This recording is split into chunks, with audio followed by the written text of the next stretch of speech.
One key learning motivation hack. Last video was kind of a downer. In it, I spoiled two fun things which piano beginners like myself are very fond of. Performing a new skill right away and not worrying too much about making mistakes. My claim was that this would actually lead to frustration. In this video, however, I'm going to do the opposite and try and explain away two dreadful things learning beginners face so they will appear not so bad at all. These are sucking and not getting any recognition. These are necessary requisites for learning a new skill. Es ist noch kein Meister vom Himmel gefallen, as we like to say. Masters are made, they don't appear out of thin air. But it sucks to, suck. You feel like you would rather do one of the many tasks you are reasonably good at, like filing taxes, taking out the trash, talking trash, and so on. And although there are niches where you get to enjoy other people's inadequacies, them starting to learn something isn't one of them.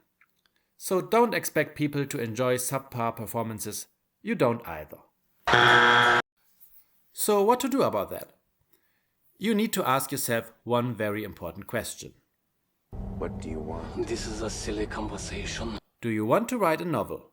Or do you want to have written a novel? Do you want to work out? Or to having worked out? Do you want to learn playing an instrument? Or having learned playing an instrument? In other words, is it the process or the result you are interested in? If learning is pictured as a journey, where would you rather be, start or ending of that journey? If you look at a typical learning curve, where do you want to fit in? The part where you are utterly incompetent but learning fast, or the part where you're pretty competent but learning has slowed down? If you chose the latter, you may suffer from Bond syndrome. Being great at anything, enjoying the perks without having to put in any practice at all. The wish to skip to the end means tough luck. It either takes overwhelming extrinsic motivation or to wait longer for the brain chips to get access to any skill you want.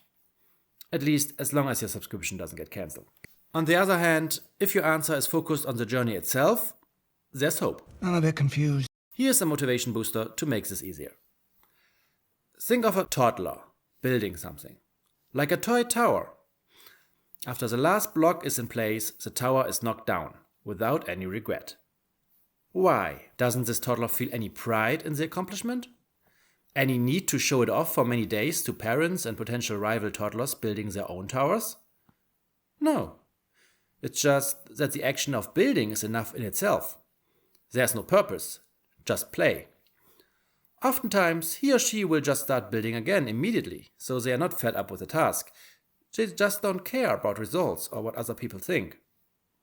So whenever you are stuck, lamenting your poor performance, just ask yourself, what would the toddler do?